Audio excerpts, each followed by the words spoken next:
Well, we're in the land of great transformation. Urfa has almost become the heart of archaeological studies. The most important reason for this is the very meaningful data obtained recently on the early Neolithic and the settlement process.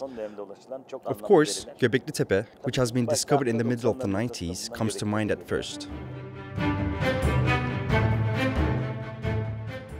This is basically because such monumental structures have not been encountered for a long time. The earliest examples we had known, such as the pyramids, were built around 2500 BC. We also knew some megaliths in Europe, such as Stonehenge. However, Göbekli Tepe is a huge monumental complex built at least 6,000 years before them. Humans who built such great monumental structures about 11,000 years ago must have their reasons. People from all over the world is coming here to see Göbekli Tepe.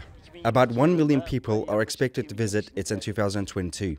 There is a reason for this. Göbekli Tepe was included in the World Cultural Heritage List by UNESCO in 2018, and it fully deserves this title. Because, as everyone coming here wonders, Göbekli Tepe has a lot to say about our common past. In fact, people have always been interested in history because they want to know where they come from in order to secure their present and future. This is actually one of the reasons for the increasing interest in Göbekli Tepe. We are in the age of uncertainty.